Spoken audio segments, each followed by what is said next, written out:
ഭക്തന്മാർക്ക് വിനീതമാണ്. നമ്മൾ ചർച്ച ചെയ്യുന്നത് ശ്രീ ചൈതന്യ സകാമതം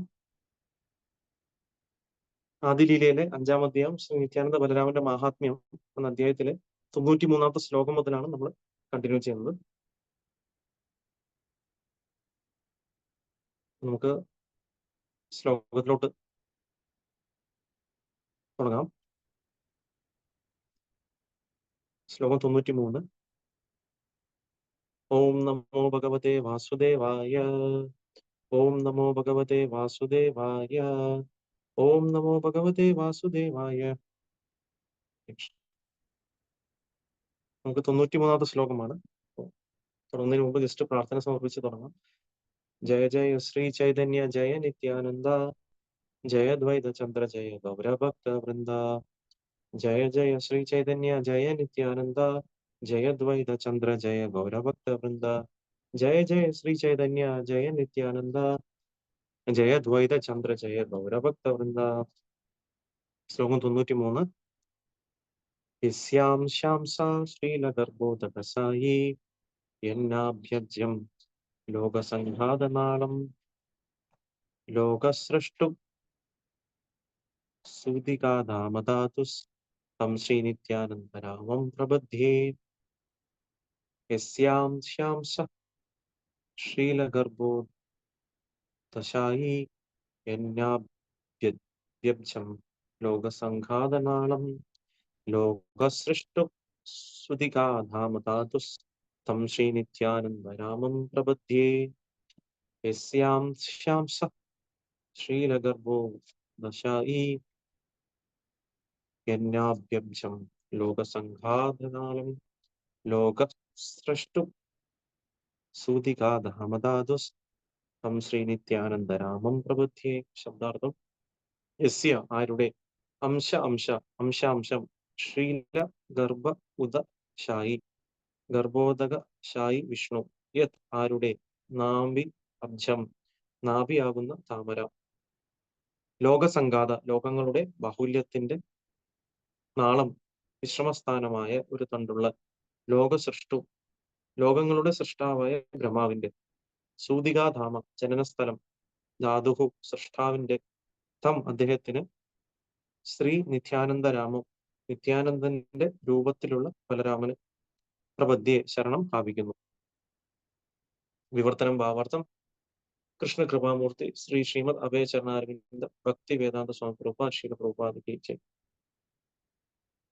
വിവർത്തനം: ഗർഭോദകശായി വിഷ്ണു ആരുടെ അംശാംശ വിസ്തരണമാണോ ആ നിത്യാനന്ദരാമനെ ഞാൻ ശരണം പ്രാപിക്കുന്നു. വിശ്വപ്രപഞ്ചത്തിന്റെ നിർമ്മാണ വിദഗ്ധനായ ബ്രഹ്മാവിന്റെ ജനനസ്ഥലമായ താമര ഗർഭോദകശായി വിഷ്ണുവിന്റെ നാഭിയിൽ നിന്ന് അങ്കുരിക്കുന്നു. ആ താമരയുടെ നാളമാണ് ലോക സമുച്ചയങ്ങളുടെ വിശ്രമസ്ഥാനം. ഭാവാർത്ഥം: ആരാണോ പ്രദ്യുമ്നൻ അവിടുന്ന് തന്നെയാണ് അനിരുദ്ധൻ എന്ന് മഹാഭാരതം ശാന്തി പർവത്തിൽ പറയുന്നു. അവിടുന്ന് ബ്രഹ്മാവിന്റെ പിതാവുമാണ്. അപ്രകാരം ഗർഭോദകശായി വിഷ്ണുവും ക്ഷീരോദകശായി വിഷ്ണുവും പത്മ പുഷ്പത്തിൽ നിന്ന് ജനിച്ച ബ്രഹ്മാവിന്റെ ആദിമ ആരാധന മൂർത്തിയായ പ്രദ്യുമ്നിൽ നിന്ന് ഭിന്നരല്ലാത്ത അവിടുത്തെ സമഗ്ര വിസ്തരണങ്ങളാണ്. ബ്രഹ്മാവിന് ഭൗതിക പ്രപഞ്ചത്തിന്റെ ഭരണ നിർവഹണത്തിനുള്ള നിർദ്ദേശങ്ങൾ നൽകുന്നത് പ്രദ്യുമ്നാണ്. ബ്രഹ്മാവിന്റെ ജനനത്തിന്റെ ഒരു പൂർണ്ണ വിവരണം ശ്രീമദ് ഭാഗവത്തിലുണ്ട്. 3-ാം സ്കന്ധം 8-ാം അധ്യായം 15-ാമത്തെ ശ്ലോകം 16-ാമത്തെ ശ്ലോകം.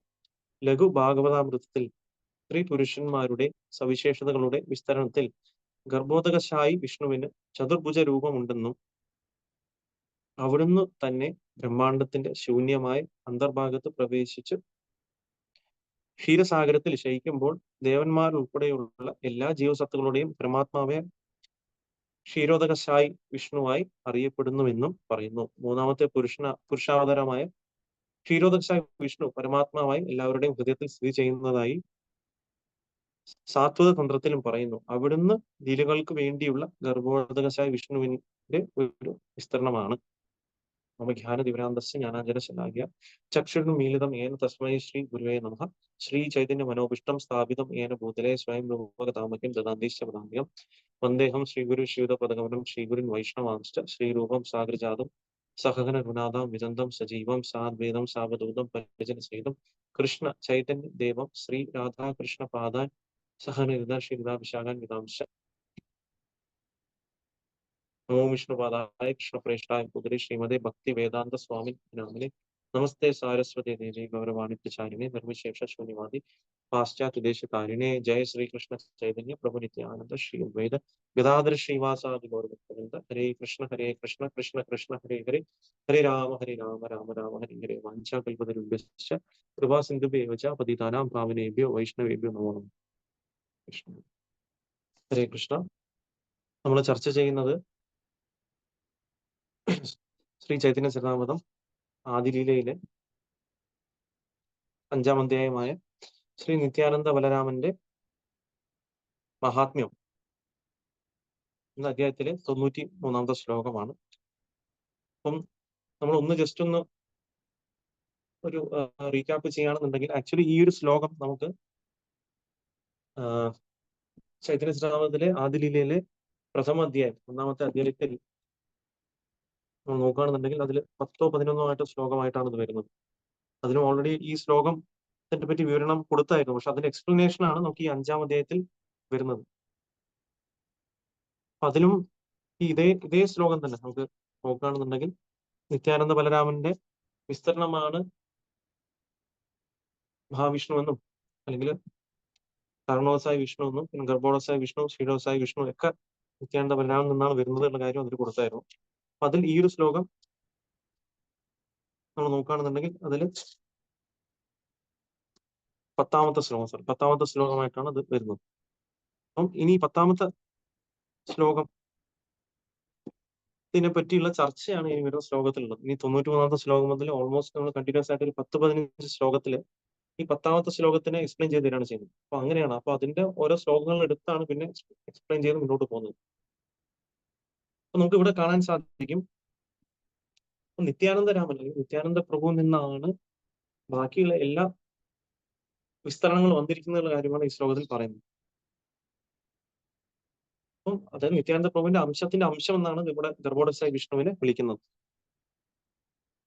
അപ്പൊ ഈവൻ ബ്രഹ്മാവ് എന്ന് പറയുന്നത് എവിടെ നിന്നാണ് വരുന്നത്? ബ്രഹ്മാവ് എന്ന് പറയുന്നതും ഗർഭോടസായ വിഷ്ണുവിന്റെ നാഭികമലത്തിൽ വരുന്ന താമരയിൽ നിന്നാണ് ബ്രഹ്മാവ് അവതരിക്കുന്നത് നമുക്ക് കാണാൻ സാധിക്കും. അപ്പൊ ഈ ഒരു കാര്യമാണ് ഈ ഒരു ശ്ലോകത്തിൽ പറയുന്നത്. അപ്പൊ നമ്മൾ നോക്കുകയാണെന്നുണ്ടെങ്കിൽ ഇതിൽ കുറച്ച് ടെക്നിക്കൽ ആയിട്ടുള്ള ഡീറ്റെയിൽ ആണ് പറയുന്നത്. അപ്പൊ നമ്മൾ നോക്കുകയാണെന്നുണ്ടെങ്കിൽ നമുക്ക് കാണാൻ സാധിക്കും നമ്മൾ ഇതിന്റെ ആമുഖത്തിൽ പോയാൽ നമുക്ക് കുറച്ച് ഡീറ്റെയിൽ കിട്ടും ഈ ഒരു അധ്യായത്തിന്റെ. അതിൽ എന്താണ് പറയുന്നത്? അപ്പൊ ഇതിൽ നോക്കുകയാണെന്നുണ്ടെങ്കിൽ ഇനീഷ്യലി അതായത് ആദ്യത്തെ കുറച്ച് ഭാഗങ്ങളിൽ ഇതിന്റെ ആമുഖത്തിൽ എടുത്തു കഴിഞ്ഞാൽ ഒരു മിനിറ്റ്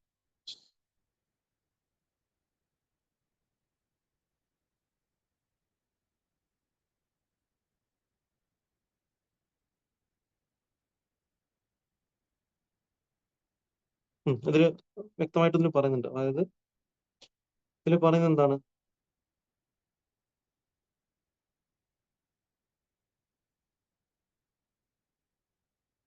പരിമിതമായ ഈ ഭൗതിക ലോകത്തിന് മുകളിലാണ് ആധ്യാത്മിക ആകാശം അഥവാ പരവ്യോമം. അതിൽ അനേകം ആത്മീയ ഗ്രഹങ്ങളുണ്ട്. അവയിൽ പരമോന്നതമായതിനെ കൃഷ്ണലോകം എന്ന് വിളിക്കുന്നു. ഈ ധാമത്തിന് ദ്വാരകയെന്നും മധുരയെന്നും ഗോലോകമെന്നും ഗോകുലമെന്നും അറിയപ്പെടുന്ന 3 വിഭാഗങ്ങളുണ്ട്. ആ ധാമത്തിൽ ഭഗവാൻ സ്വയം 4 സമഗ്ര രൂപങ്ങളായി വിസ്തരിക്കുന്നു. കൃഷ്ണൻ, ബലരാമൻ, പ്രദ്യുമ്നൻ, അനിരുദ്ധൻ. അവർ ചതുർവ്യൂഹം എന്നറിയപ്പെടുന്നു. പിന്നെ ഇത് പറഞ്ഞ ശേഷമാണ് പിന്നെ നമ്മൾ ഇതിലോട്ട് വരുന്നത്. അപ്പൊ ഇതിലോട്ട് വരുന്ന സമയത്തും നമുക്കിവിടെ കാണാൻ സാധിക്കും ഈ ഒരു ശ്ലോകത്തില് ഇപ്പൊ പറയുന്നതാണ്, ആരാണോ പ്രദ്യുമ്നൻ അദ്ദേഹം തന്നെയാണ് അനിരുദ്ധൻ എന്ന് മഹാഭാരതത്തിൽ ശാന്തിപർവ്വത്തിൽ പറയുന്നുണ്ട്. അപ്പം ഈ ഗർഭോടസായ വിഷ്ണു, ക്ഷീരോദസായ വിഷ്ണു, പത്മപുഷ്പത്തിൽ നിന്ന് ജനിച്ച ബ്രഹ്മാവ് എല്ലാം നമ്മൾ നോക്കുകയാണെങ്കിൽ പ്രദ്യുമ്നിൽ നിന്ന് ഭിന്നമല്ലാത്തതാണെന്നാണ് ഇത് പറയുന്നത്. കാരണം അവരുടെ എക്സ്പാൻഷൻ ആയിട്ടാണ് ഇത് വരുന്നത്. നമ്മൾ ചതുർവ്യൂഹത്തിൽ നിന്ന് എക്സ്പാൻഡ് ചെയ്തിട്ടാണ് ഈ നമ്മൾ പറയുന്ന ഈ ഒരു ഗർഭോടസായ വിഷ്ണു അല്ലെങ്കിൽ ആദ്യം കാരണവസായ വിഷ്ണു മഹാവിഷ്ണു വരുന്നു. അദ്ദേഹത്തിന്റെ രോമങ്ങളിൽ നിന്ന് ഓരോരോ ബ്രഹ്മാണ്ടങ്ങൾ വരുന്നു. ആ ബ്രഹ്മാണ്ടത്തിന്റെ അകത്ത് പിന്നെ വീണ്ടും ഗർഭോടസായ വിഷ്ണു വരുന്നു. പിന്നെ അതുകൂടാതെ ഓരോ ജീവജാല ഹൃദയത്തിലും ശിരോസായ വിഷ്ണു ആയിട്ട് എക്സ്പാൻഡ് ചെയ്യാണ് ചെയ്യുന്നത്. അപ്പൊ അതിനെ പറ്റിയാണ് ഇവിടെ പറയുന്നത്. അപ്പൊ നമുക്ക് ഇതിൽ കാണാൻ സാധിക്കും. അപ്പൊ ബ്രഹ്മ എന്ന് പറയുന്നതാണ് ആക്ച്വലി സുപ്രീം എഞ്ചിനീയർ എന്നൊക്കെ പറയാം ശരി നോക്കുകയാണെന്നുണ്ടെങ്കിൽ ഈ ഭൗതിക ലോകത്തിന്റെ. അപ്പൊ അദ്ദേഹത്തിന്റെ ജനനസ്ഥലം എന്ന് പറയുന്നതും ആരാണ്? ഗർഭോദസായ വിഷ്ണുവിന്റെ നാഭിയിൽ നിന്ന് അങ്കുരിക്കുന്ന ആ കമലത്തിൽ നിന്നാണ്. ആക്ച്വലി അതിൽ നിന്നാണ് അദ്ദേഹം വരുന്നത്. ആ നാഭിയിലാണ് ഈ 14 ലോകങ്ങൾ സ്ഥിതി ചെയ്യുന്നത് നമ്മൾ മനസ്സിലാക്കാൻ സാധിക്കും. അപ്പൊ ഇതിനെ പറഞ്ഞുകൊണ്ട് പിന്നെ ഈ ബ്രഹ്മാവിന്റെ ജനനത്തെ പറ്റി നമുക്ക് ഡീറ്റെയിൽ ആയിട്ട് മനസ്സിലാക്കണം എന്നുണ്ടെങ്കിൽ ശ്രീമദ് ഭാഗവതത്തില് 3-ാം സ്കന്ധം 8-ാം അധ്യായം 15-16 ശ്ലോകങ്ങളിൽ അതിൽ കൊടുത്തിട്ടുണ്ട്. പിന്നെ അതുപോലെ തന്നെ ഇതിൽ പറയുന്ന കാര്യം എന്താണ്? പിന്നെ നമ്മൾ നോക്കുകയാണെന്നുണ്ടെങ്കിൽ ഈ ഒരു ഗർഭോദസായ വിഷ്ണു എന്ന് പറയുന്നത് ചതുർഭുജ രൂപത്തിലാണുള്ളത്. ഈ അദ്ദേഹമാണ് ആക്ച്വലി നോക്കുകയാണെങ്കിൽ ഈ ബ്രഹ്മാണ്ടത്തിന്റെ ശൂന്യമായ ഭാഗത്തിൽ അദ്ദേഹം പ്രവേശിച്ച ശേഷം അദ്ദേഹം എന്ത് ചെയ്യും? ഈ ഒരു ബ്രഹ്മാണ്ടത്തിന് പകുതിയോളം ഭാഗത്തിന് അദ്ദേഹം വെള്ളം കൊണ്ട് നിറയ്ക്കുകയും ബാക്കിയുള്ള പകുതി ഭാഗത്തിലാണ് പിന്നെ അദ്ദേഹം അതിൽ സ്ഥിതി ചെയ്തുകൊണ്ട് അദ്ദേഹത്തിന്റെ നാഭിയിൽ നിന്നുള്ള താമരത്തണ്ട് വളർന്നു വരുന്നതും ഈ താമരത്തണ്ടിലാണ് 14 നമ്മൾ നോക്കുകയാണെങ്കിൽ ചൗദഭുവന ലോകങ്ങൾ ഇരിക്കുന്നതൊക്കെ അതിലാണ് വരുന്നത്. അപ്പം ഈ ഒരു ഇതിൽ പറയുന്ന പോലെ തന്നെ ബ്രഹ്മാണ്ടത്തിന്റെ ശൂന്യമായ അന്തർഭാഗത്ത് പ്രവേശിച്ച് ക്ഷീരസാഗരത്തിൽ ശയിക്കുമ്പോൾ ദേവന്മാർ ഉൾപ്പെടെയുള്ള എല്ലാ ജീവസത്തകളും പരമാത്മാവായ ക്ഷീരസായ വിഷ്ണുവായി അറിയപ്പെടുന്നു എന്നും പറയുന്നു. അപ്പൊ ഇതേ നമുക്കറിയാം, ദേവന്മാരൊക്കെ പലപ്പോഴും അവർക്ക് പല ബുദ്ധിമുട്ടുകൾ വരുന്ന സമയത്ത് അവർ അപ്രോച്ച് ചെയ്യുന്നത് ഈ ഗർഭോദസായ വിഷ്ണുവിന്റെ വേറെ എക്സ്പാൻഷൻ ആയിട്ടുള്ള ക്ഷീരോദസായ വിഷ്ണുവിനെയാണ്. അപ്പൊ അവരെ അതേപോലെ ക്ഷീരസാഗരത്തിൽ പോയിട്ട് അവര് പുരുഷ സൂക്തങ്ങളൊക്കെ പറഞ്ഞ് ഭഗവാൻ ക്ഷീരോദസായ വിഷ്ണു അടുത്ത് പ്രാർത്ഥന സമർപ്പിക്കുകയും ചെയ്യും. അങ്ങനെയാണ് ചെയ്യുന്നത്. ഇതേ ക്ഷീരോദസായ വിഷ്ണു ആണ് പരമാത്മാ രൂപത്തിൽ നമ്മൾ എന്താണ് എല്ലാവരുടെ ഹൃദയത്തിൽ സ്ഥിതി ചെയ്യുന്നതും ഈ ക്ഷീരോദസായ വിഷ്ണു ആണ്. അപ്പൊ ഇതുപോലെ തന്നെ ഈ ലീലകൾ, ഭഗവാൻ പല പല ലീലകൾ ചെയ്യുന്ന സമയത്തും ഈ നമ്മൾ നോക്കുകയാണെന്നുണ്ടെങ്കിൽ ഈ ക്ഷീരോദസായ വിഷ്ണു ആയിട്ടാണ് അദ്ദേഹം അവതരിക്കുന്നത് ഭൗതിക ലോകത്തിൽ പല ലീലകൾ ചെയ്യാൻ. അതും ഗർഭോദസായ വിഷ്ണുവിന്റെ ഒരു അംശമാണുള്ള കാര്യമാണ് ഇതിൽ പറയുന്നത്. അപ്പൊ നമുക്ക് ഇതിൽ നിന്ന് മനസ്സിലാക്കുന്ന ഒരു കാര്യം വെച്ചാൽ ആക്ച്വലി നമ്മൾ എല്ലാത്തിന്റെ വിശ്രമസ്ഥാനമല്ല. നമ്മൾ ഇത്രയും വലിയ ലോകം നമ്മൾ നോക്കുകയാണെന്നുണ്ടെങ്കിൽ അത് വിശ്രമിക്കുന്നത് നോക്കുകയാണെന്നുണ്ടെങ്കിൽ ഈ ഒരു ബ്രഹ്മാണ്ടം വിശ്രമിക്കുന്നത് പറഞ്ഞാൽ ഒരു ഗർഭോദസായ വിഷ്ണുവിന്റെ താമരയുടെ നാളത്തിലാണ് ഇത്രയും ലോകസമുച്ചയങ്ങളുടെ വിശ്രമ സ്ഥാനം എന്ന് പറയുന്നത്. അപ്പൊ നമുക്ക് ഇത് ചിലപ്പോൾ ഭൗതികമായിട്ടുള്ള നമ്മുടെ ഇന്ദ്രിയങ്ങൾ കൊണ്ടും നമ്മളെ ബുദ്ധി കൊണ്ടും നമുക്ക് മനസ്സിലാക്കാൻ ബുദ്ധിമുട്ടുണ്ടാവായിരിക്കും. കാരണം എന്താണ്, ഇത് എങ്ങനെയാണ് ഇത്രയും വലിയ കാര്യം സ്ഥിതി ചെയ്യുന്നത്? പക്ഷെ നമുക്ക് അറിയാൻ സാധിക്കും ഭഗവാന്റെ ശക്തി എന്ന് പറയുന്നത് അത് അതീന്ദ്രിയമാണ്. നമുക്ക് നമ്മുടെ ഇന്ദ്രിയങ്ങൾ കൊണ്ട് മനസ്സിലാക്കാൻ സാധിക്കില്ല. പക്ഷെ ഇത് എങ്ങനെ സ്ഥിതി ചെയ്യുന്നു എന്നും ഓരോ കാര്യങ്ങളും വളരെ വ്യക്തമായിട്ട് നമുക്ക് ശാസ്ത്രങ്ങൾ ശ്രീമദ് ഭാഗവത്തിലും ചൈതന്യ ചരിതാമൃതത്തിലൊക്കെ വളരെ വ്യക്തമായിട്ട് കൊടുത്തിരിക്കുകയാണ്. അപ്പൊ നമുക്ക് ഇത് പ്രാമാണികമായ ഒരു ഗുരുശിഷ്യ പരമ്പര കേൾക്കുമ്പോഴാണ് ഇത് നമുക്ക് റിയൽ ആയിട്ട് മനസ്സിലാക്കാൻ സാധിക്കുക. ചിലപ്പോൾ നമുക്ക് ഇതിനെ പൂർണ്ണമായിട്ടും മനസ്സിലാക്കാൻ നമുക്ക് സാധിക്കില്ല. പക്ഷെ നമ്മൾ പലതവണ ഇതിന് വായിക്കുമ്പോഴും പല ഉന്നത ഭക്തന്മാരിൽ നിന്ന് നമ്മൾ കേൾക്കുമ്പോഴാണ് നമുക്ക് ഇതിനെ ശരിയായ രീതിയിൽ ഇതിനെ മനസ്സിലാക്കാൻ സാധിക്കുക. പക്ഷെ നമുക്ക് ഒരു കാര്യം വളരെ വ്യക്തമാണ്, എങ്ങനെയാണ് ഈ ഭൗതിക ലോകം ഉണ്ടായതെന്നും അതിന് പിന്നിലുള്ള കാരണം എന്താണെന്ന കാര്യം വളരെ വ്യക്തമായിട്ടും നമുക്ക് ഈ ശാസ്ത്ര ഗ്രന്ഥങ്ങൾ നമുക്ക് പറഞ്ഞു തരുന്നുണ്ട്. അപ്പൊ നമുക്ക് അതുകൊണ്ട് ഏറ്റവും എളുപ്പം എന്ന് പറഞ്ഞാൽ നമുക്ക് ശാസ്ത്ര ഗ്രന്ഥങ്ങളെ മനസ്സിലാക്കാനായിരുന്നു. കാരണം അതെന്താണ് അപൗരുഷീയ. ആക്ച്വലി ഈ ഗ്രന്ഥങ്ങൾ തന്നത് ഏറ്റവും പെർഫെക്റ്റ് ആയിട്ടുള്ള ഭഗവാനാണ് നമുക്ക് തന്നിരിക്കുന്നത്. അപ്പൊ ഇതിൽ നിന്ന് മനസ്സിലാക്കുന്നതാണ് ഏറ്റവും എളുപ്പം.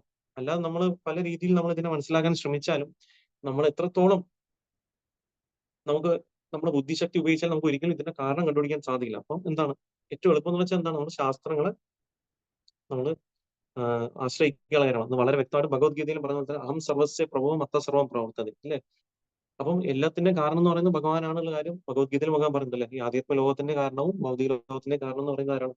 അദ്ദേഹത്തിന്റെ ആക്ച്വലി അതിന്റെ സോഴ്സ് അല്ലേ, അതിന്റെ കാരണം എന്ന് പറയുന്നതും ഭഗവാൻ ശ്രീകൃഷ്ണനാണെന്ന് വളരെ വ്യക്തമായിട്ടും പറയുന്നുണ്ട് അല്ലേ. അപ്പം നമുക്ക് ശാസ്ത്ര ഗ്രന്ഥങ്ങൾ നമ്മൾ മനസ്സിലാക്കുകയാണെന്നുണ്ടെങ്കിൽ നമ്മൾ അതിനെ വളരെ വ്യക്തമായിട്ടും അതിൽ ഭഗവാൻ കൊടുത്തിരിക്കുന്ന കാര്യങ്ങൾ നമ്മൾ കേൾക്കാനുള്ള സന്മനസ് കാണിക്കുകയാണെന്നുണ്ടെങ്കിൽ നമുക്ക് ആധ്യാത്മികമായിട്ടുള്ള കാര്യങ്ങൾ ഭൗതികമായിട്ടുള്ള കാര്യങ്ങളുള്ള എല്ലാ അതിന് പിന്നിലുള്ള കാരണം എന്താണെന്ന് നമുക്ക് മനസ്സിലാക്കാൻ സാധിക്കും എന്നുള്ള കാര്യമാണ് ഇതിൽ മനസ്സിലാക്കാനുള്ളത്. നമുക്ക് അടുത്ത 1-2 ശ്ലോകം കൂടി ചർച്ച ചെയ്യാം. ശ്ലോകം 94. സൈത പുരുഷ അനന്ത ബ്രഹ്മാണ്ഡ സൃജിയ സഭ അണ്ടേ പ്രവേശീല ബഹുമൂർത്തിഘന. ശബ്ദാർത്ഥം സെയ് അത് തീർച്ചയായും പുരുഷ അവതാരം, അനന്ത ബ്രഹ്മാണ്ഡ അസംഖ്യം ലോകങ്ങൾ, സൃജ്യ സൃഷ്ടിക്കുക, സഭ എല്ലാം, അണ്ടേ അണ്ടം പോലുള്ള ലോകങ്ങൾ. പ്രവേശിച്ചു ബഹുമൂർത്തി ഹന അനേകം രൂപങ്ങൾ സ്വീകരിക്കുക. വിവർത്തനം: ദശലക്ഷക്കണക്കിന് ബ്രഹ്മാണ്ടങ്ങളുടെ സൃഷ്ടിക്ക് ശേഷം പ്രഥമ പുരുഷൻ ശ്രീ ഗർഭോത്സ വിഷ്ണുവായി അവയിൽ ഓരോന്നിലും പ്രവേശിച്ചു. ശ്ലോകം 95. ഭിതരെ പ്രവേശിതേക്കെ സവ അന്ധകാര രഹിതെ നാഗിക സ്ഥാന കരീല വിചാര. ശബ്ദാർത്ഥം: ഭിതരെ ബ്രഹ്മാണ്ടങ്ങളിൽ പ്രവേശിക്കുക, ദേഹെ കാണുന്നു, സഭ എല്ലാം, അന്ധകാര ഇരുട്ട്, രഹിതെ തങ്ങുന്നതിന്, നാഹിക ഇല്ല, സ്ഥലം, കരീല വിചാര പരിഗണിച്ചു. വിവർത്തനം: പ്രപഞ്ചത്തിൽ പ്രവേശിച്ചപ്പോൾ വസിക്കാൻ ഒരു സ്ഥലവും ഇല്ലാത്ത വിധം എങ്ങും തിങ്ങി നിറഞ്ഞ അന്ധകാരം മാത്രമാണ് അവിടുന്ന് ദർശിച്ചത്. അതിനാൽ അവിടുന്ന് വിചിന്തനം ചെയ്യുവാൻ തുടങ്ങി. ശ്ലോകം 96. നിജാംഗ സ്വേദജല കരീല സൃജന സെയ് ജലെ കൈല അർദ്ധ ബ്രഹ്മാണ്ട ഭരണ. ശബ്ദാർത്ഥം: നിജ അംഗ സ്വശരീരത്തിന്റെ സ്വേദജല വിയർപ്പിൽ നിന്നുള്ള ജലം, കരീല ചെയ്തു, സൃജന സൃഷ്ടി, സെയ് ജലെ ആ ജലം കൊണ്ട്, കൈല ചെയ്തു, അർദ്ധബ്രഹ്മാണ്ട ലോകത്തിന്റെ പകുതി, ഭരണ നിറയ്ക്കുക. വിവർത്തനം: അപ്പോൾ അവിടുന്ന് സ്വശരീരത്തിലെ വിയർപ്പ് കൊണ്ട് ജലമുണ്ടാക്കുകയും ആ ജലത്താൽ ബ്രഹ്മാണ്ടത്തിന്റെ പകുതി ഭാഗം നിറയ്ക്കുകയും ചെയ്തു. ശ്ലോകം 97. ബ്രഹ്മാണ്ട പ്രമാണ കോടി യോജന ആയാര വിസ്താര ദ്വി ആയ ഏക സമ. ശബ്ദാർത്ഥം: ബ്രഹ്മാണ്ട പ്രമാണ ലോകത്തിന്റെ അളവ് 50 കോടി 50 കോടി യോജന 8 മൈലുകളുടെ ദൈർഘ്യങ്ങൾ, ആയാമ നീളം, വിസ്താര വീതി, ദ്വി അവ രണ്ടിന്റെയും, ആയ ആകുന്നു, ഏകസമ ഒരുപോലെ. വിവർത്തനം: ബ്രഹ്മാണ്ടത്തിന്റെ അളവ് 500 ദശലക്ഷം യോജനയാണ്, അതിന്റെ നീളവും വീതിയും ഒരുപോലെയാണ്. ശ്ലോകം 98. ജലേബരി അർദ്ധ താൻഹ കൈല നിജവാസ ആര അർദ്ധെ കൈല ചൗദ ഭുവന പ്രകാശ. ജലേബരി അർദ്ധ താൻഹ കൈല നിജവാസ ആര അർദ്ധെ കൈല ചൗദ ഭുവന പ്രകാശ. ജലേബരി അർദ്ധ താൻഹ കൈല നിജവാസ ആര അർദ്ധെ കൈല ചൗദ ഭുവന പ്രകാശ. ശബ്ദാർത്ഥം: ജലത്താൽ, ബരി നിറയ്ക്കുക, അർദ്ധ പകുതി, താൻഹ അവിടെ, കൈല ഉണ്ടാക്കുക, നിജവാസ സ്വന്തം വസതി, ആര മറ്റേ, അർദ്ധേ പകുതിയിൽ, കൈല ചെയ്തു, ചൗദ ഭുവന 14 ലോകങ്ങൾ, പ്രകാശ വിസ്തരണം. വിവർത്തന ഭാവാർത്ഥം: കൃഷ്ണകർമാമൂർത്തി ശ്രീ ശ്രീമദ് അഭയചരണ അരവിന്ദ ഭക്തി എന്ന സ്വാമി പ്രഭുപാദ. വിവർത്തനം: ബ്രഹ്മാണ്ടത്തിന്റെ പകുതി ഭാഗം ജലത്താൽ നിറച്ച ശേഷം അവിടുന്ന് അവിടെ സ്വവസതി സ്ഥാപിക്കുകയും മറ്റേ പകുതിയിൽ 14 ലോകങ്ങൾ സൃഷ്ടിക്കുകയും ചെയ്തു. ഭാവാർത്ഥം: ശ്രീമദ് ഭാഗവതം 2-ാം സ്കന്ധം 5-ാം അധ്യായത്തിൽ 14 ലോകങ്ങൾ എണ്ണി പറയുന്നുണ്ട്. 1 ഭൂ, 2 ഭുവർ, 3 സ്വർ, 4 മഹർ, 5 ജന, 6 തപ, 7 സത്യ ഇവയാണ് ഉപരിലോകങ്ങൾ.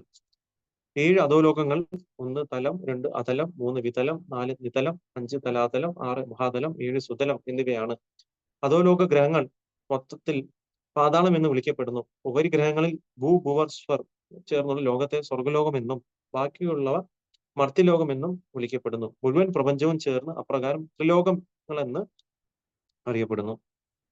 അപ്പം ഇവിടെ നമുക്ക് കാണാൻ സാധിക്കും എങ്ങനെയാണ് ഈ നമ്മുടെ ഈ ഒരു ഭൗതിക പ്രപഞ്ചത്തിൽ 14 ലോകങ്ങൾ എങ്ങനെ സൃഷ്ടിക്കുന്നു എന്നുള്ള കാര്യത്തിനെ പറ്റിയാണ് ഇവിടെ ചർച്ച ചെയ്യപ്പെടുന്നത്.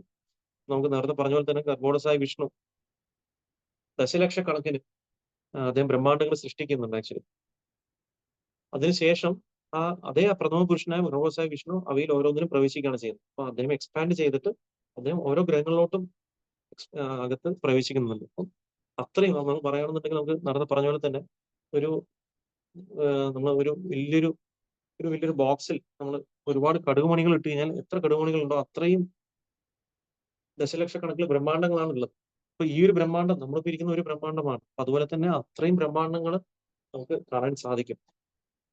അപ്പം നമ്മൾ നോക്കുകയാണെന്നുണ്ടെങ്കിൽ ഈ മൊത്തം ലോകത്തിന്റെ 1/4 ഭാഗം മാത്രമാണ് ഈ ഭൗതിക ലോകം എന്ന് പറയുന്നത്. ആ 1/4 ഭാഗമായ ഭൗതിക ലോകത്തിൽ ദശലക്ഷക്കണക്കിന് ബ്രഹ്മാണ്ടങ്ങളുണ്ട്. അതുകൂടാതെ ഏകാംശേനോ സ്ഥിതോ ജഗത് എന്നാണ്. അപ്പൊ ബാക്കി 3 ഭാഗവും ആധ്യാത്മിക ലോകമാണ്. അപ്പൊ ആധ്യാത്മിക ലോകം എന്ന് പറഞ്ഞാൽ അത്രയും വലുതായിരുന്നു. ഈ 1/4 ഭാഗം മാത്രമായിട്ടുള്ള ഭൗതിക ലോകം തന്നെ ഇത്രയും വലുതാണെന്നുണ്ടെങ്കിൽ ആധ്യാത്മിക ലോകത്തിനെ പറ്റി നമ്മൾ ചിന്തയ്ക്ക് അപ്പുറത്തുള്ള ഒരു കാര്യമാണ്. അത്രയും വലുതാണ് ആധ്യാത്മിക ലോകം എന്ന് പറയുന്നത്. അപ്പൊ അതില് എന്ത് ചെയ്യുന്നു? അപ്പം ഈ ഗർഭോത്സായ വിഷ്ണു ആ പ്രപഞ്ചത്തിന്റെ അകത്തിൽ കയറിയ ശേഷം നമുക്കറിയാം അതില് നമുക്കറിയാം നമ്മൾ ഈ കാണുന്ന എല്ലാം നമുക്ക് കാണുന്ന ഈ പ്രകാശം എന്ന് പറയുന്നത് എവിടെ നിന്നാണ് വരുന്നത്? ശരിക്കും ആദിമ ലോകത്തുള്ള പ്രകാശമാണ്. നമ്മൾ നോക്കുകയാണെന്നുണ്ടെങ്കിൽ ഭഗവാന്റെ ആ പ്രകാശമാണ് ഇതിന് കാര്യം. നതത് ഭാഷയതേ ശൂരോ ന ശശാങ്കോ ന പാന യദ്ഗത്വാ നിവർത്തന്റെ തദ്ധാമ പരമമ. അപ്പം ആധ്യാത്മിക ലോകത്തിൽ നമുക്ക് അവിടെ ചന്ദ്രന്റെയോ സൂര്യന്റെയോ അല്ലെങ്കിൽ ഒരു വൈദ്യുതിയുടെ ആവശ്യമില്ല. അവിടെ ഭഗവാന്റെ പ്രകാശം കൊണ്ട് തന്നെ പ്രകാശപൂരിതമാണ്. അതുപോലെ തന്നെ ഈ ചന്ദ്രനും സൂര്യനും കിട്ടുന്ന ഈ ശക്തി എന്ന് പറയുന്നത് ഭഗവാനിൽ നിന്നാണ്. അപ്പം ഈ ഭൗതിക ലോകത്തിൽ അദ്ദേഹം നമ്മൾ നോക്കുകയാണെങ്കിൽ ഭൗതിക ലോകത്തെ സൃഷ്ടിക്ക് ശേഷം അന്ധകാരമായിരുന്നു. അപ്പൊ അതിന്റെ അകത്ത് ഈ ഗർഭോത്സായ വിഷ്ണു അദ്ദേഹം അവർ ഓരോന്ന് പ്രവഹിച്ച ശേഷം ആണ് അവിടെ ഒരു എന്താ പറയാ നമുക്ക് അതിന്റെ അകത്ത് ദർശിച്ച ആ പ്രകാശം തന്ന ശേഷമാണ് അദ്ദേഹം വിചിന്തനം ചെയ്തത് ഇനി എന്താണ് ചെയ്യേണ്ടത് എന്നുള്ള കാര്യം. അതിനുശേഷം അദ്ദേഹം സൃഷ്ടി ചെയ്തു അല്ലെ. പിന്നെന്താണ് ചെയ്യുന്നത്? അപ്പോ ആ സ്വന്തം ശരീരത്തിലെ വിയർപ്പ് കൊണ്ട് അദ്ദേഹം ജലം ഉണ്ടാക്കുകയും ചെയ്യും. ആ ജലത്താൽ ബ്രഹ്മാണ്ടത്തിന്റെ പകുതി ഭാഗം നിറയ്ക്കുകയും ചെയ്തു. അപ്പൊ അതിനുശേഷം ഈ ബ്രഹ്മാണ്ടത്തിന്റെ അളവ് വളരെ വ്യക്തമായിട്ട് പറഞ്ഞിട്ടുണ്ട് അല്ലെ. നമുക്ക് വ്യക്തമായിട്ട് അറിയാൻ സാധിക്കും. അപ്പൊ 500 ദശലക്ഷം യോജനയാണ്. അപ്പൊ ഒരു യോജന എന്ന് പറയുന്നത് 8 മൈലാണ്. അപ്പൊ അങ്ങനെ 500 ദശലക്ഷം യോജന കൊണ്ട് അതിന്റെ നീളവും വീതിയൊക്കെ ഒരേ പോലെയാണെന്നാണ് ഇതിൽ പറയുന്നത്. പിന്നെ അതിനുശേഷം എന്ത് ചെയ്തു? പിന്നെയാണ് ക്രിയേഷൻ തുടങ്ങുന്നത്. അപ്പൊ ബ്രഹ്മാണ്ടത്തിന്റെ പകുതി ഭാഗത്ത് ജലങ്ങളാൽ നമ്മൾ നിറച്ച ശേഷം സ്വന്തം വസതി സ്ഥാപിച്ച ശേഷം അപ്പോൾ ആ ജലത്തിലാണ് ഈ ഗർഭോത്സായ വിഷ്ണു സ്ഥിതി ചെയ്യുന്നത്. പിന്നെ ബാക്കിയുള്ള പകുതിയിലാണ് എന്ത് ചെയ്യുന്നത്? അദ്ദേഹം 14 ലോകം സൃഷ്ടിക്കുന്നത്. അദ്ദേഹത്തിന് നാഭികമലം നമുക്കറിയാലോ. നാഭികമലത്തിൽ നിന്ന് നാഭിൽ നിന്ന് കമലം വരുന്നു. അപ്പൊ അതിന്റെ തണ്ടിലാണ് ഈ 14 ലോകങ്ങൾ സ്ഥിതി ചെയ്യുന്നത്. ആ താമരയുടെ ഏറ്റവും മുകളിലാണ് ഈ ഭൗതിക ലോകത്തിന്റെ ക്രിയേറ്റർ ആയിട്ടുള്ള ബ്രഹ്മദേവൻ ഇരിക്കുന്നത്. അപ്പം ഇത് നമ്മൾ നോക്കുകയാണെന്നുണ്ടെങ്കിൽ ശ്രീമദ് ഭാഗവതത്തില് 5-ാം അധ്യായത്തിൽ 14-ാമത്തെ 2-ാം സ്കന്ധം 5-ാം അധ്യായത്തിൽ ഈ 14 ലോകങ്ങളെ പറ്റി പറയുന്നുണ്ടല്ലോ. എന്താണ് 14 ലോകങ്ങൾ? അപ്പൊ നമ്മൾ ഈ 14 ലോകം എന്ന് പറയാറുണ്ട് അല്ലെ. എന്താണ്? ഭൂവർ സ്വർ മഹർ ജന തപ സത്യ. ഇതാണ് ആദ്യത്തെ 7 പ്ലാനറ്ററി സിസ്റ്റം. അപ്പൊ ഇതിനെ നമ്മൾ ഇതിനെ വീണ്ടും 2ആയിട്ട് തിരിക്കുന്നുണ്ട്. അപ്പൊ ഈ ഭൂവർ സ്വർ ലോകങ്ങളെയാണ് നമ്മൾ സ്വർഗ്ഗലോകം എന്ന് പറയുന്നത്. ബാക്കിയുള്ള മഹർ ജന തപ സത്യ ഉള്ള ബാക്കി ലോകങ്ങൾ അല്ലെ. മഹർ ജന തപ സത്യ ലോകങ്ങളെ നമ്മൾ മർത്യലോകം എന്നും പറയുന്നുണ്ട്. പിന്നുള്ള താഴത്തെ ലോകങ്ങൾ അല്ലെ, അധമ ലോകങ്ങളെയാണ് നമ്മൾ എന്താണ് പറയുന്നത്? തലം, അതലം, വിതലം, നിതലം, തലാതലം, മഹാതലം, സുതലം. ഇതിനെ മൊത്തത്തിലാണ് നമ്മൾ പാതാളം എന്നുകൊണ്ട് ഉദ്ദേശിക്കുന്നത് ഇത്തരം ലോകങ്ങൾ. അപ്പൊ ഈ മുഴുവൻ പ്രപഞ്ചത്തിനെ നമ്മൾ പറയുന്നതാണ് ആക്ച്വലി നമ്മൾ നോക്കണം ത്രിലോകങ്ങൾ എന്ന് പറയുന്നത്. ഈ മുഴുവൻ പ്രപഞ്ചത്തിന് ചേർത്ത് പറയുന്ന വാക്കാണ് ത്രിലോകങ്ങൾ.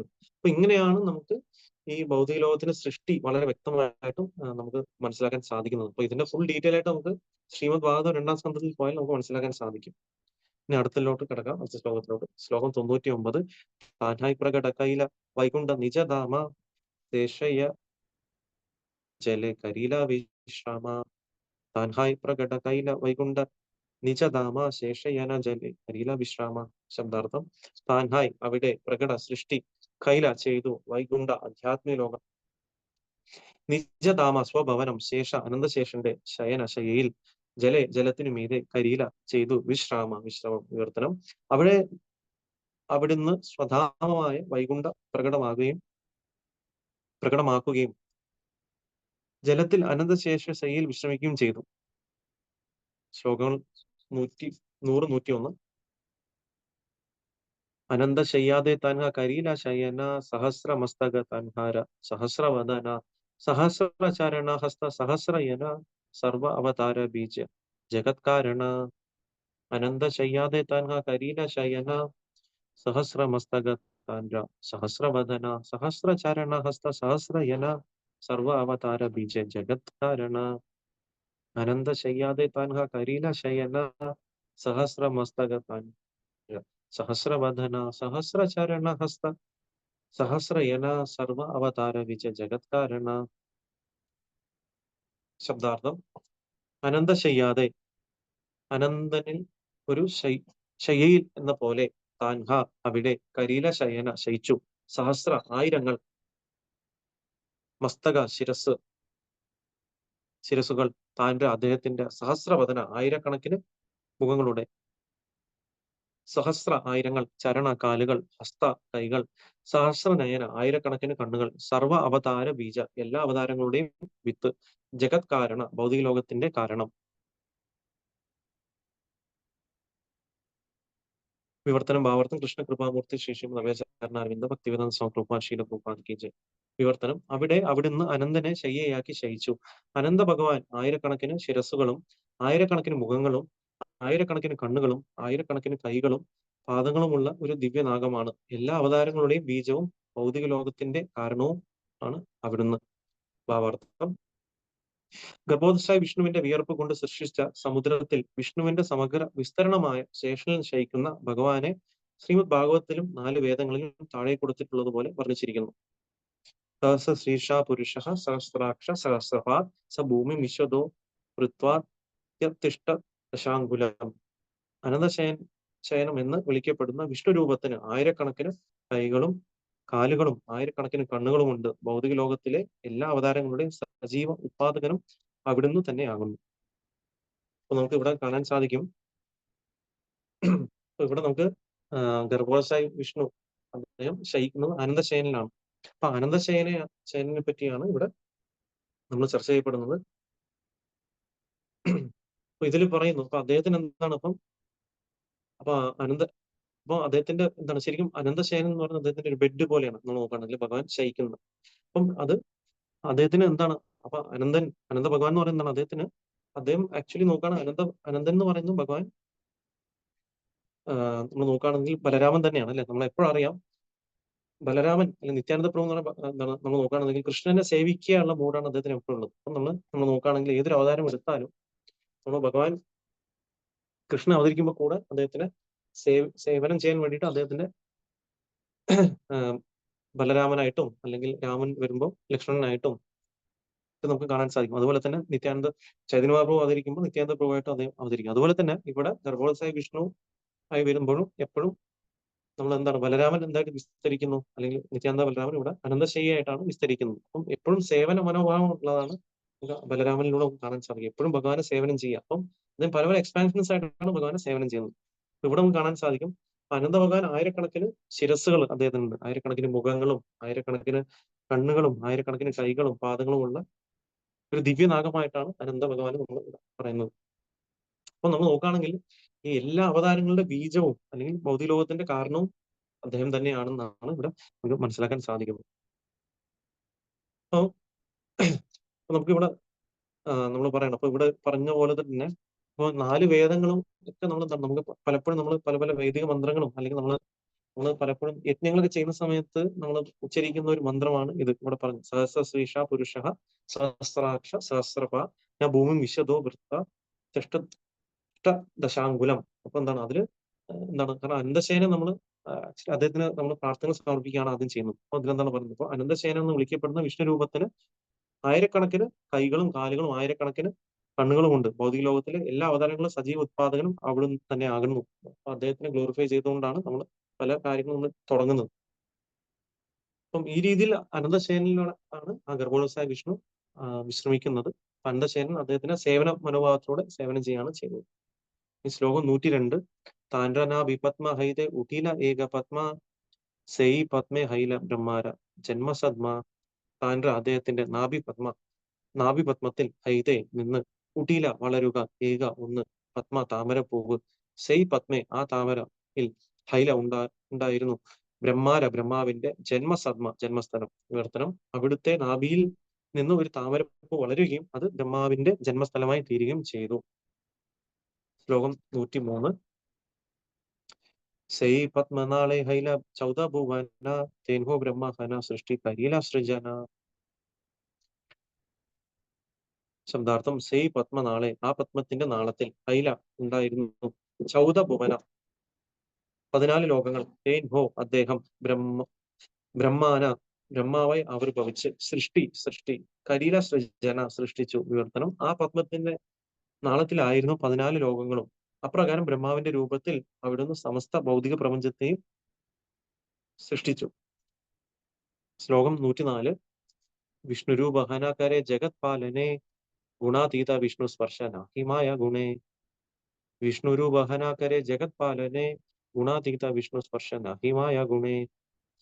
വിഷ്ണുരൂപ ഹനാകരെ ജഗത് പാലനെ ഗുണാതീത വിഷ്ണു സ്പർശ നായി മായ ഗുണേ. ശബ്ദാർത്ഥം വിഷ്ണുരൂപം ഹന ആയി തീരുക, കരെ ചെയ്യുന്നു, ജഗത് പാലനെ ജഗത് പാലനം, ഗുണ അതീത ഭൗതിക ഗുണങ്ങൾക്ക് അതീതമായ, വിഷ്ണു ഭഗവാൻ, സ്പർശം, നാഹി ഇല്ല, മായ ഗുണെ ഭൗതിക ഗുണങ്ങളിൽ. വിവർത്തനം ഭാവാർത്ഥം കൃഷ്ണ കൃപാമൂർത്തി ശ്രീ ശ്രീമദ് അഭയചരണാനന്ദ ഭക്തി വേദാന്ത സ്വാമി പ്രഭുപാദ് ശീല പ്രഭുപാദ് കി ജയ്. വിവർത്തനം: വിഷ്ണു ഭഗവാൻ എന്ന നിലയിൽ അവിടുന്ന് ലോകത്തെ സംരക്ഷിക്കുന്നു. അവിടുന്ന് ഭൗതിക ഗുണങ്ങൾക്കെല്ലാം അതീതനായതിനാൽ മായ ഗുണങ്ങളുമായി യാതൊരു സമ്പർക്കവും അവിടുന്ന് ഇല്ല. ഭാവാർത്ഥം: വിഷ്ണു ഭൗതിക ലോകത്തിലെ സത്വഗുണത്തിന്റെ അതീശ്വരനാണെങ്കിലും അവിടുന്ന് സത്വഗുണത്താൽ ഒരിക്കലും ബാധിക്കപ്പെടുന്നില്ല എന്നും തന്റെ പരമേച്ഛയാൽ ആ ഗുണത്തെ നിയന്ത്രിക്കുക മാത്രമാണ് അവിടുന്ന് ചെയ്യുന്നതെന്നും ശ്രീ ബലദേവ വിദ്യാഭൂഷൺ പറയുന്നു. എല്ലാ ജീവസത്തുക്കൾക്കും ഭഗവാന്റെ ഇച്ഛയാൽ സകല സൗഭാഗ്യങ്ങളും സുഗമമായി കൈവരുമെന്നും പറയപ്പെട്ടിരിക്കുന്നു. അതേ വിഷ്ണു വ്യത്യസ്ത ഗുണങ്ങളെ നിയന്ത്രിക്കുന്നതിന് ബ്രഹ്മാവും ശിവനുമായി വിസ്തരിക്കുന്നു എന്ന് വാമന പുരാണം പറയുന്നു. വിഷ്ണു ഭഗവാൻ സത്വഗുണം വളർത്തുന്നതിനാൽ അവിടുന്ന് സത്വതനു എന്ന നാമവും ഉണ്ട്. ക്ഷീരോത്സായി വിഷ്ണുവിന്റെ വൈവിധ്യമുള്ള അവതാരങ്ങൾ സത്വതനുക്കൾ എന്ന പേരിൽ അറിയപ്പെടുന്നു. അതിനാൽ എല്ലാ വൈദിക ഗ്രന്ഥങ്ങളിലും വിഷ്ണുവിനെ ഭൗതിക ഗുണങ്ങളിൽ നിന്ന് മുക്തനെന്ന് വിവരിച്ചിട്ടുള്ളത്. ശ്രീമദ് ഭാഗവതം 10-ാം സ്കന്ധത്തിൽ ഇങ്ങനെ പറയുന്നു: ഹരി നിർഗുണ സാക്ഷാത് പുരുഷ പ്രകൃതേ പര സ സർവദൃക് ഉപദൃഷ്ട തൻ ഭജൻ നിർഗുണോ ഭവേത്. ഭഗവാൻ ഹരി എല്ലായ്പ്പോഴും ഭൗതിക പ്രകൃതിയുടെ ഗുണങ്ങളാൽ കളങ്കപ്പെടാത്തവനാണ്. കാരണം അവിടുന്ന് ഭൗതിക സൃഷ്ടിക്കും അപ്പുറത്താണ്. അവിടുന്ന് ബ്രഹ്മാവ് ആദിയായ ദേവന്മാരുടെ എല്ലാം ജ്ഞാനത്തിന്റെ പ്രഭവമാണ്, എല്ലാറ്റിന്റെയും സാക്ഷിയുമാണ്. അതിനാൽ ഭഗവാൻ വിഷ്ണുവിനെ ആരാധിക്കുന്നവനും പ്രകൃതിയുടെ കളങ്കത്തിൽ നിന്ന് സ്വതന്ത്രനാകുന്നു. ഭാഗവതം 10-ാം സ്കന്ധം 88-ാം അധ്യായം 5-ാം ശ്ലോകം. വിഷ്ണുവിനെ ആരാധിക്കുന്നതിലൂടെ ഒരുവന് ഭൗതിക പ്രകൃതിയുടെ കളങ്കത്തിൽ നിന്ന് മോചിതനാകാൻ കഴിയുന്നു. അതുകൊണ്ട് മുകളിൽ പറഞ്ഞതുപോലെ അവിടുന്ന് നമ്മൾ കഴിഞ്ഞ കുറച്ച് ശ്ലോകങ്ങൾ കാണാൻ സാധിച്ചു. എങ്ങനെ ഒരു ഭഗവാന്റെ നാഭിയിൽ നിന്നുള്ള തണ്ടിൽ നിന്ന് താമരപ്പൂ വന്നു. ആ താമര എതിളുകളിലൂടെയാണ് നമുക്ക് ബ്രഹ്മദേവനെ സൃഷ്ടിക്കുന്നത്. അതുപോലെ തന്നെ 14 ലോകങ്ങളും നമ്മൾ നോക്കുകയാണെങ്കിൽ നാഭിയുടെ തണ്ടിൽ സൃഷ്ടിക്കപ്പെടുന്നുള്ള കാര്യം പറയുന്നു. അതിനുശേഷം ഇവിടെ പറയുന്നതാണ് ആ വിഷ്ണു ഭഗവാനാണ് ലോകത്തിനെ നമ്മൾ സംരക്ഷിക്കുന്നു ഉള്ള കാര്യം ഇവിടെ പറയുന്നു, അല്ലെ? അപ്പം അതേ വിഷ്ണു ഭഗവാന്റെ അതേ സമയത്ത് അദ്ദേഹം ലോകത്തിൽ വരികയാണെങ്കിൽ കൂടി ഒരിക്കലും അദ്ദേഹം ഭൗതിക ഗുണങ്ങൾക്ക് അധീനല്ല. അതായത് ഭൗതിക ലോകത്തിലെ മായ ഗുണത്തിന് അധീനല്ല എന്നുള്ള കാര്യം കൂടി ഇതിൽ പറയുന്നു. ഈവൻ നമുക്കറിയാം ഭഗവാൻ വിഷ്ണു നമുക്കറിയാം അദ്ദേഹം തന്നെയാണ് ത്രിമൂർത്തികളായിട്ട് എക്സ്പാൻഡ് ചെയ്ത് നമുക്കറിയാം സൃഷ്ടി സ്ഥിതി സംഹാരം ചെയ്യുന്നു, അല്ലെ? അപ്പൊ നമ്മൾ നോക്കണം. പക്ഷെ അങ്ങനെ ആണെങ്കിൽ കൂടി ആ വിഷ്ണു എന്ന് പറഞ്ഞ ഭഗവാൻ ഒരിക്കലും ഭൗതിക ഗുണങ്ങളിൽ ഒരിക്കലും വശവർദ്ധനാകുന്നില്ല. കാരണം ഇതിൽ പറയുന്ന പോലെ തന്നെ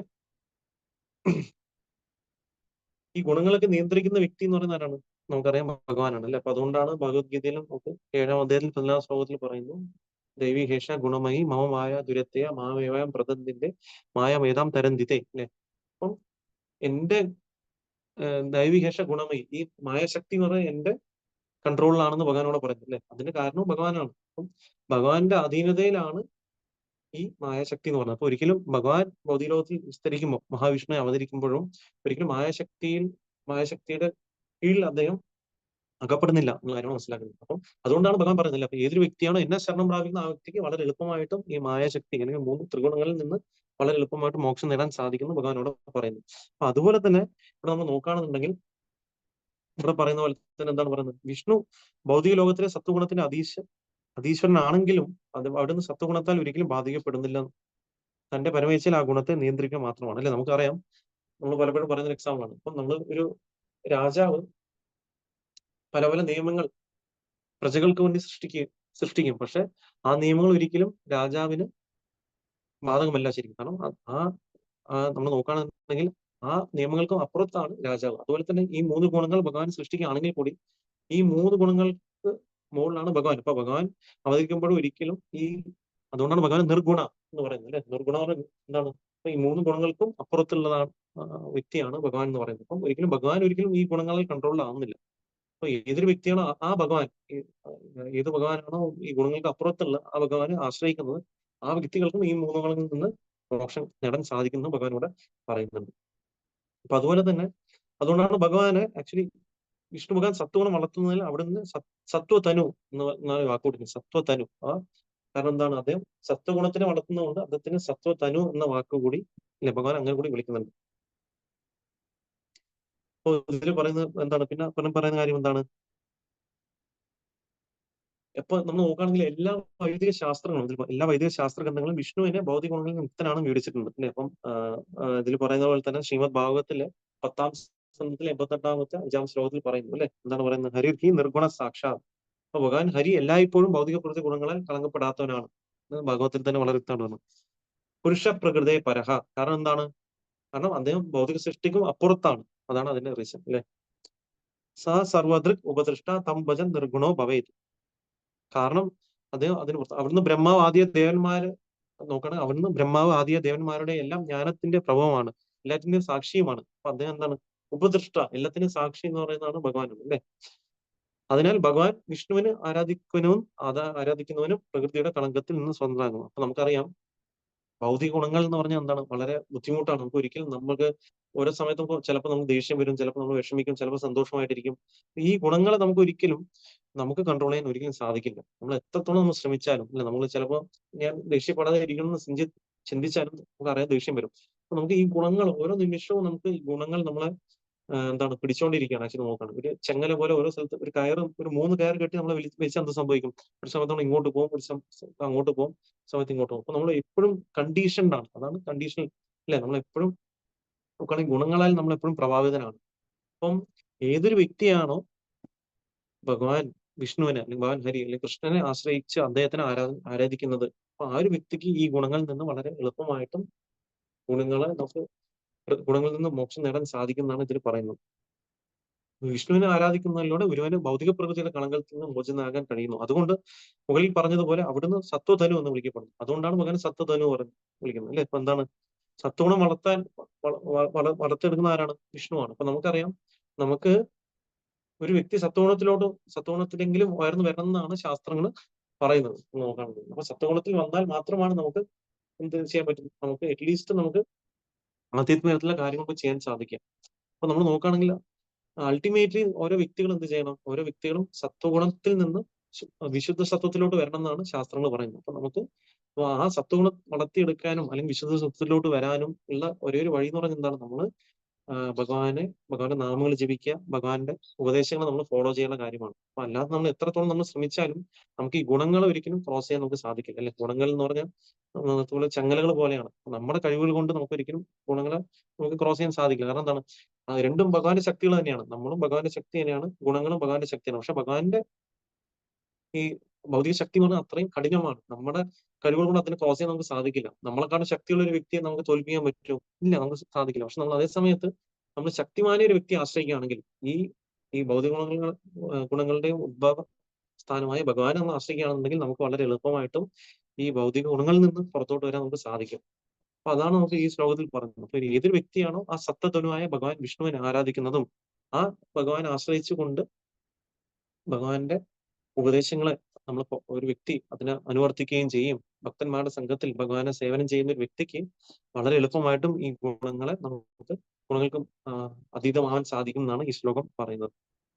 ഇതാണ് നമുക്ക് ഇനി ബാക്കിയുള്ള ഭാഗം നമുക്ക് അടുത്ത ക്ലാസ്സിൽ കാണാം. ഇനിയിപ്പോ അടുത്തത് ഈ ശ്ലോകം നമ്മൾ നേരത്തെ പറഞ്ഞ ഈ ആദിലീലയിലെ 10-ാമത്തെ ശ്ലോകത്തിന്റെ വിവരണമാണ് നമ്മൾ കണ്ടുവന്നത്. ഇത് ഫുള്ള് കംപ്ലീറ്റ് ചെയ്യാൻ സാധിച്ചില്ല. ഇനിയും 2-3 ശ്ലോകങ്ങൾ കൂടിയുണ്ട്. അപ്പൊ അത് അടുത്ത ക്ലാസ്സിൽ ചർച്ച ചെയ്യപ്പെടുന്നതാണ്. അതിൽ വളരെ ഡീറ്റെയിൽ ആയിട്ട് കാണാൻ സാധിക്കും. ആർക്കെങ്കിലും എന്തെങ്കിലും സംശയങ്ങൾ ഉണ്ടെങ്കിൽ ചോദിക്കാം. ഈ പറഞ്ഞ കാര്യങ്ങളിൽ എന്തെങ്കിലും ഡൗട്ട് ഉണ്ടെങ്കിൽ നിങ്ങൾക്ക് ചോദിക്കാം. ഹരേ കൃഷ്ണ. നമുക്ക് ഗർഭോദസായ വിഷ്ണു അത് എങ്ങനെ ഈ ഭൗതിക പ്രപഞ്ചം ക്രിയേറ്റ് ചെയ്യുന്നുള്ള കാര്യങ്ങളെ പറ്റിയാണ് നമ്മൾ ചർച്ച ചെയ്യുന്നത്. അപ്പൊ ബ്രഹ്മദേവൻ എങ്ങനെ വന്നുള്ള കാര്യങ്ങളും അതായിരുന്നു ഇന്നത്തെ ചർച്ചാ വിഷയം. അപ്പൊ എന്തെങ്കിലും സംശയങ്ങൾ ഉണ്ടെങ്കിൽ ചോദിക്കാം, അല്ലെങ്കിൽ നമുക്ക് ക്ലാസ് എൻഡ് ചെയ്യാം. നിങ്ങൾ 5:45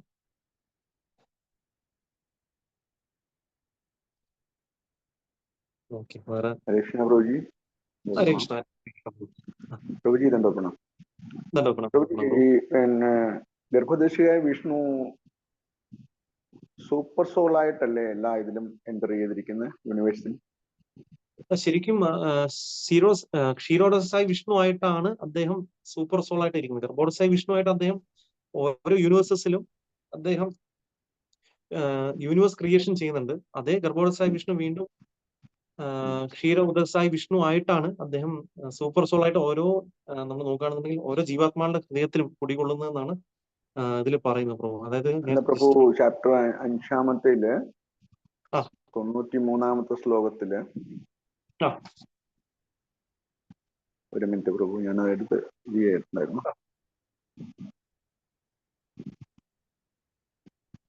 സോറി പ്രഭു, ജസ്റ്റ്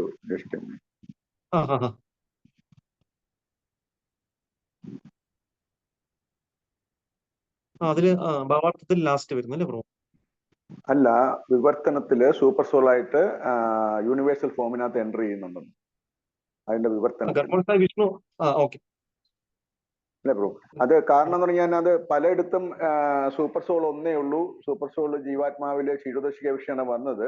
അപ്പൊ അന്നേരം ഞാൻ പറയുന്നുണ്ട്, പ്രഭുജി, ഗർഭോദശിക വിഷ്ണു ബ്രഹ്മാണ്ടത്തിന്റെ സൂപ്പർ സോൾ ആയിട്ടല്ല എൻ്റർ ചെയ്തിട്ട് അതിട്ട് ക്ഷീരോദശികായി ജീവജാലത്തിന്റെ സൂപ്പർ സോൾ ആയിട്ട് എൻ്റർ ചെയ്തെന്ന് പറഞ്ഞപ്പോഴും എല്ലാവരും അതിനെ ഒപ്പോസ് ചെയ്തു. പക്ഷെ ഇന്നാണ് എനിക്കത് കിട്ടിയത് കറക്റ്റ് ആയിട്ട്. ഞാൻ അത് സ്ക്രീൻഷോട്ട് എടുത്തിട്ടുണ്ട്.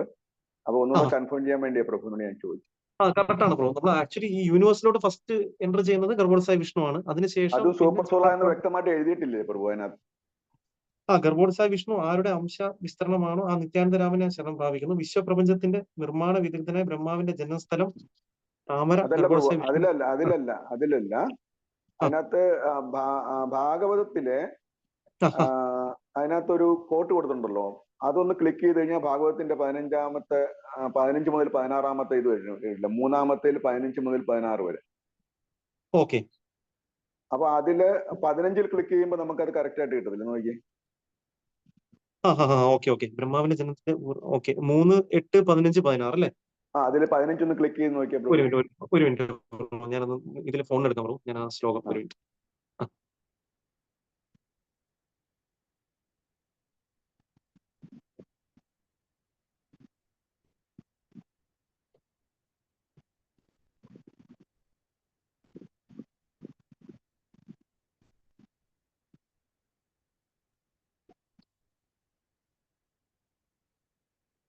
Into the universal lotus, the Lord Vishnu personally enters as the super soul. എന്ന് എഴുതിയിട്ടുണ്ടായിരുന്നു. The universal lotus flower, Lord Vishnu was entered as super soul and when it was impregnate with thoughts of the personality with wisdom.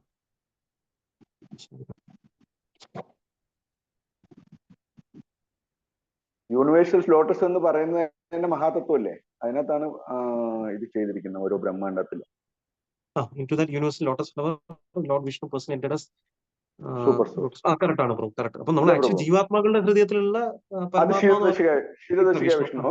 പക്ഷെ ഇവിടെ നമ്മുടെ തന്നെ devotees ഒരു 3-4 പേര് പറയുന്നു പരമാത്മാവ് ഒന്നേ ഉള്ളൂ, ക്ഷീരോദശിക വിഷ്ണു ആണ്. ബ്രഹ്മാണ്ടത്തിൽ ഗർഭോദശിക വിഷ്ണു എൻ്റർ ചെയ്തുള്ളൂ, അത് സൂപ്പർ സോൾ അല്ല എന്നാണ് പറയുന്നത്. അപ്പൊ അവിടെ ഞാനത് 2 പ്രാവശ്യം പറഞ്ഞു. എനിക്ക് ഇതിന്റെ ഇത് കറക്റ്റ് ആയിട്ട് എനിക്ക് കിട്ടിയില്ല. ഇത് ഇന്ന് പ്രഭു വായിച്ചപ്പോഴാണ് എനിക്കത് മനസ്സിലായത്.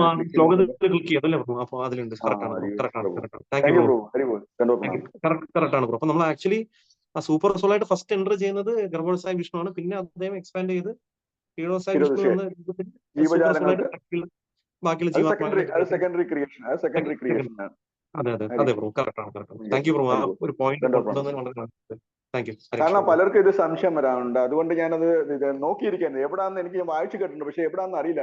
ഇന്ന് എന്തോ ഭാഗ്യത്തിന് പ്രഭു വായിച്ച വിധത്തില് എനിക്ക് ആ ഭാഗവത്തിന്റെ ഇതിനകത്ത് ക്രിയേഷനിൽ വന്ന് ക്ലിക്ക് ചെയ്തപ്പം ഫസ്റ്റ് വന്നിരിക്കുന്ന ആ വിവർത്തനമാണ്. അതുകൊണ്ട് ഞാൻ പ്രഭുവിനോട് ജസ്റ്റ് ഒന്ന് ചോദിച്ച് കൺഫേം ചെയ്യാം. ഞാൻ വായിച്ചപ്പോൾ എനിക്ക് സംശയം വന്നു. പ്രഭു എന്തായാലും ക്ലാരിഫൈ ചെയ്തു, ക്ലിയർ ആയി ബ്രോ.